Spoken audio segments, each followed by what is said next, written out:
सुरुवातीलाच बातमी तळकोकणातून. तळकोकणामध्ये केसरकर विरुद्ध तेली वाद हा विकोपाला गेलेला आहे.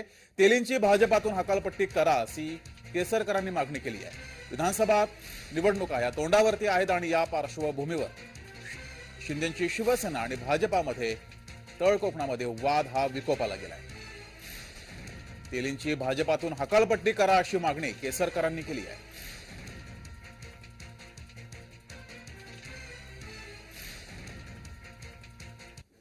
मला त्यांच्याशी काहीही देणं घेणं नाही. मी स्पष्ट शब्दात सांगितलंय, याच्या पुढे राजन तेली हा विषय माझ्याशी बोलायचा नाही. ते माझ्या लेवलला नाहीत. मी शाळेचं मी मंत्री आहे, कॅबिनेट मंत्री आहे, एक जबाबदार प्रवक्ता आहे. त्यांना फक्त आमदार व्हायचं आहे. याच्यासाठी ते वाटेल ते बोलत राहणार. मग मी त्याची उत्तरं द्यावी अशी तुमची अपेक्षा आहे का? अशी मी उत्तरं देणार नाही. आम्ही काय तुमचा वैयक्तिक द्वेष करत नाही. माझ्या पार्टीकडे एखादी भूमिका मांडण्यासाठी तुमची परवानगी मला गरज नाही. त्याही तुम्ही कसं म्हणताय की युतीत खडा टाकताय म्हणून? तुम्ही कामच करत नाहीये, तुम्ही निष्क्रिय मंत्री आहात. म्हणून मी माननीय मुख्यमंत्र्यांना विनंती करणार आहे की यांच्याकडनं राजीनामा घ्या. इथं आम्हाला काही उपयोग नाही.